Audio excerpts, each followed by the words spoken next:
Kaya ngayon ay hinahamon ko si Ombudsman Remulla kung seryoso talaga siya sa mga sinasabi niya sa kanyang press release na idadamay niya pati si Martin Romualdez kung magbibigay ako ng ebidensya. Patunayan niya ngayon ang pronouncement niya. Imbestigahan niya ang fraternity Brad at ang kanyang kaibigan na si Speaker Martin Romualdez kung talagang tutupad siya sa tungkulin niya. Imbestigahan din niya si President Bongbong Marcos. Sabi nga ni BBM ng SONA, let's do it right at mahiya naman kayo, hindi po ba? Nananawagan din po ako sa Senado na imbestigahan ang 100 billion insertion ni Presidente. Alam ko po na hindi gagawin ni Ombudsman Remulla ang hamon ko. Pero magaling ang Senado sa imbestigasyon at ako ay naniniwala na dahil sa kanila, lalabas ang katotohanan.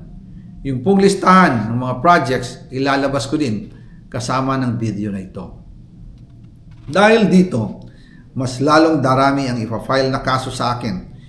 Ginagamit ng administrasyon ang buong resources ng bansa para tumahimik ako, para masira ang aking kredibilidad.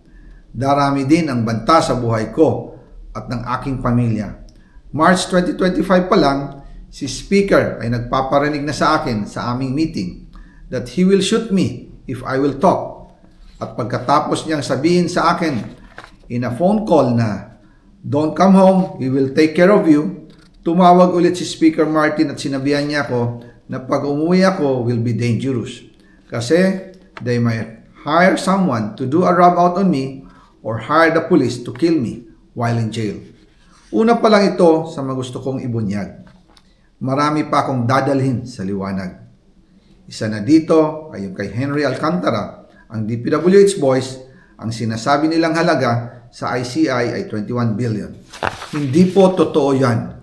Ang totoong numero ay 56 billion pesos at yung pong halaga na yan ay kay Pangulong Bongbong Marcos at Martin Romualdez na punta lahat. Ilalabas ko po ang buong detalye sa darating na mga araw. Kaunting pasensya pa po. Sana po ay hindi nila ako mapatay bago ko mailabas ang lahat. Sa inyong lahat sa Pilipinas, lalong-lalo na sa aking pamilya, taos-puso akong humihingi ng paumanhin. Ginawa ko lang ang utos sa akin, pero ngayon, handa na akong harapin ang lahat. Uulitin ko po, yung pong pera, wala pong napunta sa akin. Dumaan lang po ang pera